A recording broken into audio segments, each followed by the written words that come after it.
Welcome to the Epic Marketing Show. Today we're going to be talking purchase decisions, what goes into a buying decision and how they're actually made. I've got myself a lovely cup of mango and lychee green tea. I seem to be binging on that at the moment. So make sure you've got yourself a drink as well and we'll get straight into it.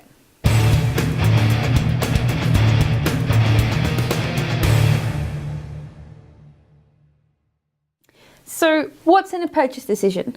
Well, when we buy something, effectively we're hacking the brain a little bit. So let me explain what I mean by that. Effectively, the brain never evolved to buy stuff. There isn't a center of the brain that is responsible for clicking a buy now button, nor deciding between which pair of shoes to buy. We're actually using quite archaic systems that evolved for survival. And we're hacking the systems and using them probably what is considered inappropriately. And because of that, there are certain things that happen when we're making a buying decision that could really put your customers off from buying from you. So an awesome chap called Brian Knutson did some pretty cool experiments in an fMRI scanner. He looked at the brain activation when we're making a purchase decision, and this moved the kind of science behind purchasing forward leaps and bounds, and it's now called the neurologic of purchase decisions. So let's have a look at exactly what he did. In this experiment, he showed people a picture of a box of chocolates, a highly desirable brand of box of chocolates. And he watched exactly the elements of the brain that lit up when they saw this box of chocolates. It's a good brand of chocolates. He didn't show them the price, however. That came later. And what he discovered was that when they saw the picture of the box of chocolates, the reward system in their brain fired.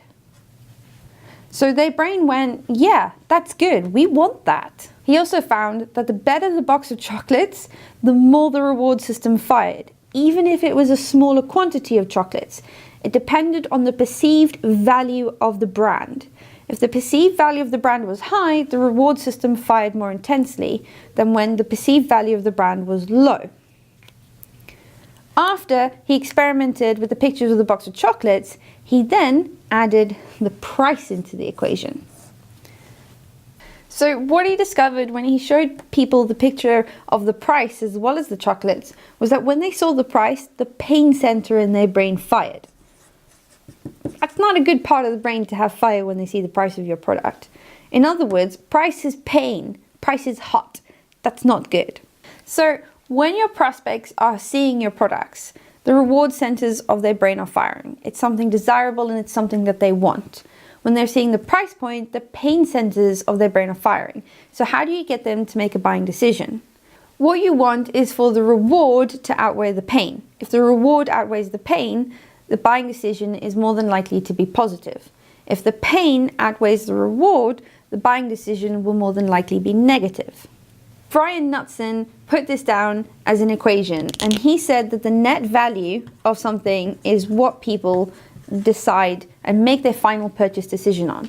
And the net value is equal to the reward minus the pain.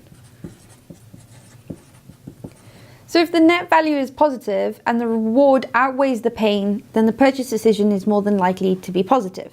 The higher the net value is, the more likely people are to purchase. So how do you get your product to be of high net value?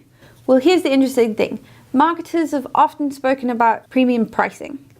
And the thing that premium pricing does is it increases the perceived value of the brand. If the perceived value of the brand is high, it's more than likely going to outweigh the pain, even if the price point is higher.